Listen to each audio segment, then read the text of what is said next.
ಕೆಲಸ ಮಾಡುತ್ತಾ ಕುಳಿತಿರುವೆ ಇನ್ಸ್ಪೆಕ್ಟರ್?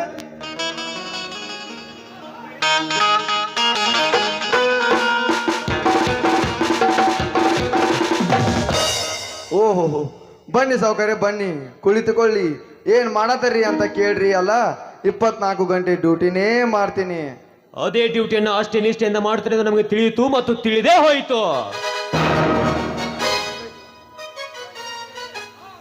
ನಿಮ್ಮಂತ ಒಬ್ಬ ನಿಷ್ಠಾವಂತ ಪೊಲೀಸರು ನಮ್ಮ ಮಾವನ ಬೆನ್ನ ಹಿಂದಿದ್ರೆ ಇವರ ದಬ್ಬಾಳಿಕೆ ಆಕಾಶದ ಎತ್ತರ ಹೋಗಲು ಅನುಮಾನವೇ ಇಲ್ಲ.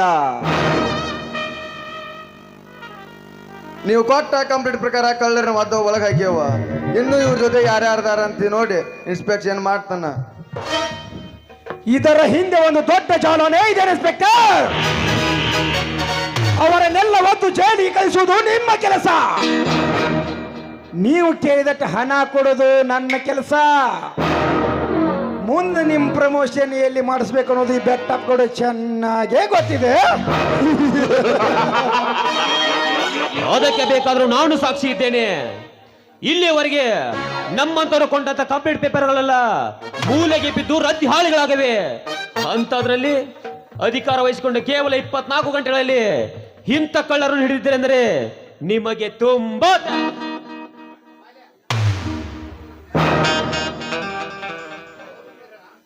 ಹೌದು ಮುನಿರತ್ನ. ಅದಕ್ಕಂತೆ ಗಡೆ ಕಾಯೋ ಸೈನಿಕರ ಕೈಯಲ್ಲಿ ಹಾಗೂ ಈ ಸಮಾಜ ಕಾಯೋ ಪೊಲೀಸರ ಕೈಯಲ್ಲಿ ಗಣ್ ಕೊಟ್ಟಿದೆ ಈ ಸರ್ಕಾರ. ಅನ್ಯಾಯ ಜನ ಮಾಡೋ ಕಣ್ ಕಳ್ಕೊತಾರ ಇವ್ರ ಕೈಯಲ್ಲಿ. ಸಾಹೇಬ್ರೆ, ನೀವು ಸರ್ಪದ ಹೆಡಿ ಎತ್ತಿದಂತೆ ಇಂಥ ಕೇಸನ್ನು ಹಿಡಿತಾನೆ ಇರಿ. ನಮ್ಮ ಮಾವನರ ಹವ ದರ್ಪವಾಗಿ ಆಕಾಶದ ಎತ್ತರ ಹಾರುತ್ತಲೇ ಇರಲಿ.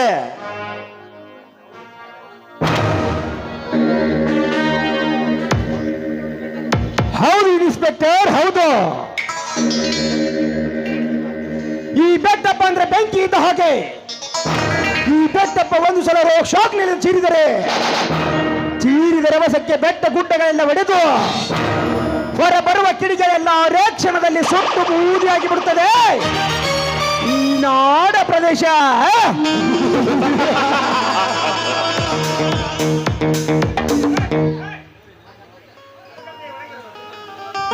ಅದಕ್ಕಂತೆ ಈ ಒಳಗಿರುವ ಬಡಪಾಯನ್ನು ಹೊರಗೆ ತಂದು ನಮ್ಮ ಗ್ರಾಮ ದೇವತೆಯ ಬಂಗಾರವನ್ನು ಇಸುದು ಕೊಟ್ಟು ಬಿಡಿ ಇನ್ಸ್ಪೆಕ್ಟರ್, ಇಸುದು ಕೊಟ್ಟು ಬಿಡಿ.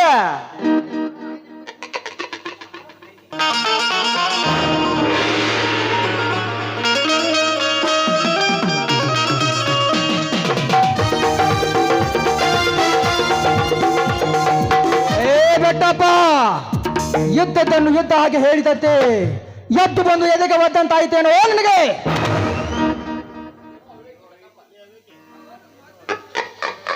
ಏನಲೇ ಅಲ್ಲಕ್ಕೆ ಇಲ್ಲ ಸಲ್ಲದ ಮಾತನ್ನು ಇಲ್ಲಿ ಆಡಿ ದೇವರ ಕೆಲಸ ನಿಲ್ಲಿಸಿ ಬಿಡ್ತೀಯಾ? ಬಾಯಿ ಮುಚ್ಕೊಂಡು ಸುಮ್ಮನೆ ನಿಲ್ಲು. ಅವ್ಯಾಕೆ ಬಾಯಿ ಮುಚ್ಕೊಂಡು ನಿಲ್ಬೇಕು ಬೆಟ್ಟಪ್ಪ?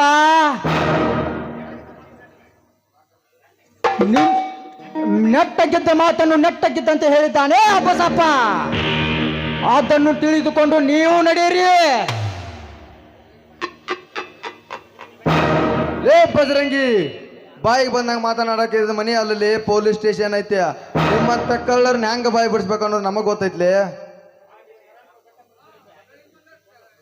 ಏ ಸುಧಾಕರ, ಈ ಹರಾಂಕೋರ್ ಬೆಟ್ಟಪ್ಪನ ಮಾತು ಕೇಳಿ ಇಲ್ಲ ಸಲ್ಲದ ಕಥೆಗಳನ್ನು ಕಟ್ಟಿ ನಿನ್ನ ತಲೆ ಕೆಡಿಸುತ್ತಿದ್ದಾನೆ ಈ ಬೆಟ್ಟಪ್ಪ. ನೀನು ಇದರ ಸತ್ಯವನ್ನು ತಿಳಿದುಕೊಂಡು ನಿನ್ನ ತಂದೆಯ ಕೊಲೆಯನ್ನು ಮಾಡಿದ ವ್ಯಕ್ತಿ ಯಾರೆಂದು ತಿಳಿದುಕೊಂಡು ಮುಂದೊಂದು ದಿನ ನಿನಗೆ ತಿಳಿಯುತ್ತದೆ ಇದರ ಕತೆ. ಹೀಗೆ ಮಾತಿಗೆ ಮಾತು ಬೆಳೆಸುತ್ತಾ ಇವನನ್ನು ಹೊಡೆದೇ ಹಾಗೆ ಬಿಟ್ಟರೆ ನಿಮ್ಮ ಅಧಿಕಾರಕ್ಕೆ ಅವಮಾನ. ಸಾಹೇಬ್ರೆ, ನಿಮ್ಮ ಮಾತಿಗೆ ಎದುರೇಟು ಕೊಡುವ ಈ ಕತ್ತಿಗೆ ಲತ್ತೆ ಏಟು ಬೀಳಲೇಬೇಕು. ಬೇಗ ಒಳಗೆ ಹೋಗಿ ಈತನ ಉಚ್ಚ್ರಿ ನಿಮ್ಮ ಪೊಲೀಸ್ ಬೆಲ್ಟನ್ನ.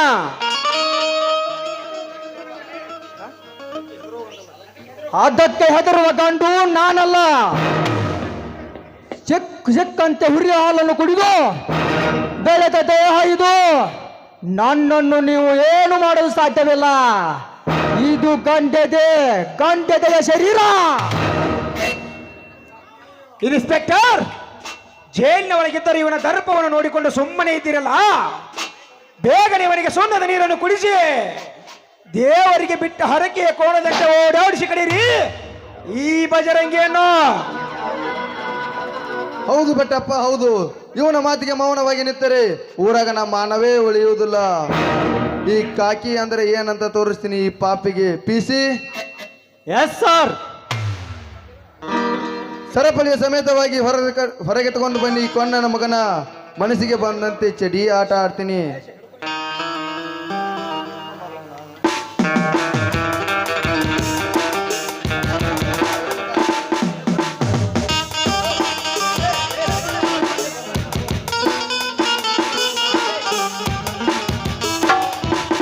ನೀಲಿ ಸರ್, ಜೈಲ್ ಬಾಗಿಲು ಯಾಕೆ ನೀವು ತೆಗಿತಾ ಇದ್ದೀರಾ?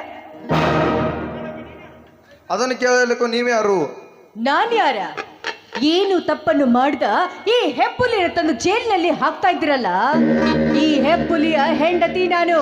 ಅದಲ್ಲದೆ ವಕೀಲರಿಂದ ಬೇಲ್ ಸಹ ತಂದಿದ್ದೇನೆ. ಬೇಗನೆ ನನ್ನ ಗಂಡನನ್ನು ಬಿಟ್ಬಿಡಿ. ತೆಗೆದುಕೊಳ್ಳಿ ನೋಟಿಸ್. ಪಿಸಿ, ಈ ಬಜರಂಗಿನನ್ನು ಬಿಡುಗಡೆ ಮಾಡಿರಿ. Okay sir.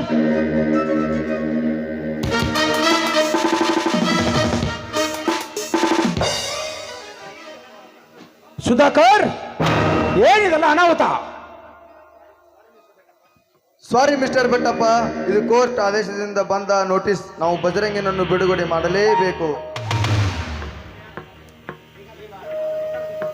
ಹಾಗಾದ್ರೆ ನಮ್ಮ ದೇವಸ್ಥಾನದ ಬಂಗಾರದ ಗತಿ ಹೇಗೆ? ಅದು ಮುಂದೆ ಕೋರ್ಟ್ ಆದೇಶವಾಗಿ ತನಿಖೆ ಆಗುತ್ತದೆ. ಇವನ ಕಳ್ಳ ಅಂತ ಸಾಬೀತಾದರೆ ಇವನಿಗೆ ಶಿಕ್ಷೆ ಆಗುತ್ತದೆ. ತಾವೇನು ಬರಬಹುದು. ಇನ್ಸ್ಪೆಕ್ಟರ್, ಇದರಲ್ಲಿ ಸಂಬಂಧ ಸೂತ್ರ ಏನೂ ಇಲ್ಲ ತಾನೇ? ಹಾಗೇನಾರ ಇದ್ರೆ ಹೇಳಿ ಈಗಲೇ.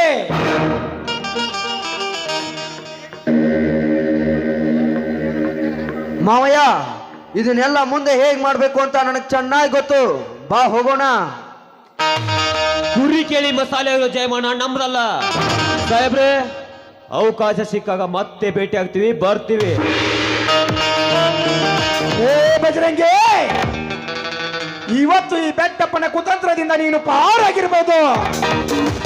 ಆದ್ರೆ ಒಂದಲ್ಲ ಒಂದು ದಿನ ಮತ್ತೆ ನೀನು ಸಿಲುಕಿ ವಿಲ ವಿಲ ವಿಲ ವಿಲ ವಿಲ ವಿಲ ಅಂತ ಒತ್ತಡೋದನ್ನ ಈ ಬೆಟ್ಟಪ್ಪ ಕಣ್ಣಾರೆ ನೋಡ್ತಾನೆ, ನೋಡೋ ತರಾನೇ ಮಾಡ್ತಾನೆ. ಸತೀಶ್ ಬೆಟ್ಟಪ್ಪ. ಏ ಬೆಟ್ಟಪ್ಪ, ಏ ಮುನಿರತ್ನ, ನಿಲ್ಲಿರಿ. ನನ್ನದೊಂದು ಮಾತನ್ನ ಕೇಳಿರಿ. ಹಣದ ಅಹಂಕಾರದಿಂದ ಮೆರೆಯುತ್ತಿರುವ ನೀವು ನಿಮ್ಮನ್ನ ಇದರ ಕಳ್ಳತನದ ವ್ಯವಹಾರವನ್ನು ನಡೆಸಿಕೊಂಡು ಎಲ್ಲವನ್ನು ವಿಚಾರಿಸಿ ಮುಂದೊಂದು ದಿನ ಇದೇ ಕಳ್ಳತನದ ಬಗ್ಗೆ ವಿಚಾರಣೆ ಮಾಡಿ ನಿಮ್ಮನ್ನು ಸಿಕ್ಕಂತೆ ಕಡಿದು ಹಾಕಿ ಹುಚ್ಚಿ ಹಂಗ ಹಾರಾಡಿದ್ರ ಹುಲಿ ಅನ್ನಂಗಿಲ್ಲ, ಬಗಳ ನಾಯಿ ಅವತ್ತು ಕಚ್ಚೋದಿಲ್ಲ. ನನ್ನ ಆರ್ಭಟಕ್ಕೆ ನನ್ನೆದುರು ಯಾರೂ ನಿಲ್ಲಂಗಿಲ್ಲ. ನೆನಪಿರ್ಲಿ, ಮುಂದೊಂದು ದಿನ ನಿಮಗೆ ಉತ್ತರ ಕೊಟ್ಟೇ ಕೊಡ್ತಾನೆ ಈ ಬಜರಂಗಿ. ಏ ಬಜರಂಗಿ, ನಿನ್ನ ಮೇಲೆ ನಮ್ಮ ಸೇಡ್ ತೀರ್ಸ್ಕೊಲಾರ್ದ ಹೋಗಂಗಿಲ್ಲಲೇ ನಾವ. ಆಕ್ರೋಶ ಎಂಬ ನನ್ನ ಹದವರ್ತ ಹಲ್ಲೆ ನಿನ್ನನ್ನು ಸಿಲುಕಿಸಿ ನನ್ನ ಗಾಯದ ಸೇಡನ್ನು ತೀರಿಸಿಕೊಳ್ಳದೆ ನಾ ಬಿಡಲಾರೆ. ಏ ಮುನಿರತ್ನ, ನೋಡೋಣ ಈ ಯುದ್ಧದಲ್ಲಿ ಗೆದ್ದು ನಾನು ಸೂರನಾಗುತ್ತೇನೋ ನೀವು ಸೂರನಾಗುತ್ತೇವೆ ಎಂದು. ನಮ್ಮಿಬ್ಬರ ಯುದ್ಧ ಹಾಗೇ ಹೋಗಲಿ. ಇದರಲ್ಲಿ ವಿಜಯ ಪತಾಕಿ ಹಾರಿಸಿದರೆ ನಾನು ಗಂಟುಗಲಿ ವೀರ ಬಜರಂಗಿ. ಹಾ ಕಾವೇರಿ, ಬಾ ಹೋಗೋಣ.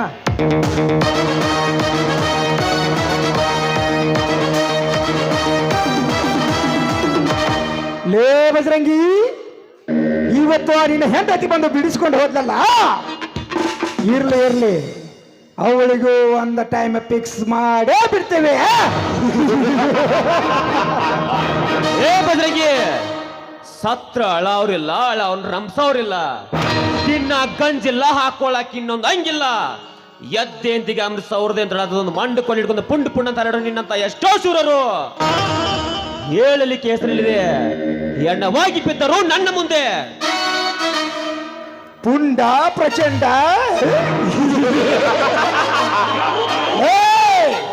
ನಿನ್ನಂತ ಎಷ್ಟೋ ಪುಂಡ ಪ್ರಚಂಡಗಳನ್ನು ಹೇಳಲಿಕ್ಕೆ ಹೆಸರಿಲ್ಲದಾಗಿ ಮಾಡಿದ್ದಾನೆ ಈ ಪೊಲೀಸ್ ಪಾಟೀಲ.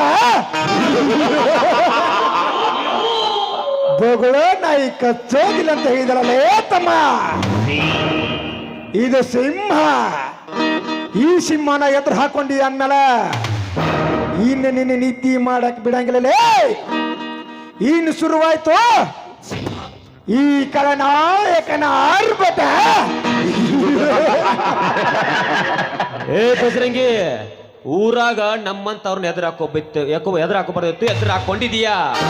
ಮುಂದೊಂದು ದಿನ ನಾವು ಕೊಡೋ ಕಷ್ಟಗಳನ್ನ ಅನುಭವಿಸ್ತಾ ಯಾಕಪ್ಪ ಇವ್ರನ್ನ ಎದುರು ಹಾಕೊಂಡೆ, ಯಾಕಪ್ಪ ಇವ್ರ ತಡೆಯುತ್ತೆ ಅಂತ ಒಂದೊಂದು ದಿನ ಒಂದೊಂದು ಕ್ಷಣ ಒದ್ದಾಡ್ಬೇಕು. ಲೇ ಬಜರಂಗಿ, ಇವತ್ತು ನೀನು ನೀ ಸ್ಟೇಷನ್ದಲ್ಲಿ ಇದೀಯಾ, ನೋಡು ನಿನ್ನ ಅಣ್ಣ ಲೇ ರಾಮ್ಯ ಮಳ್ಳ ಕುರಿ ಹಂಗ ನೀ ಹಿಂದೆ ಡಕ್ಕೊಂದು ನಿಮ್ಮ ತಮ್ಮನ ಚೂ ಬಿಟ್ರ ಈ ಬೆಟ್ಟಪ್ಪ ಹುಡುಗ ಗೊತ್ತಾಗುದಿಲ್ಲ ಮಾಡಿದ್ರೆ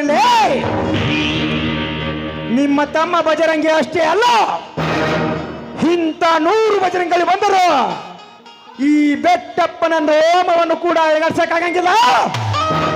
ಇದು ನೆನಪಿರಲಿ.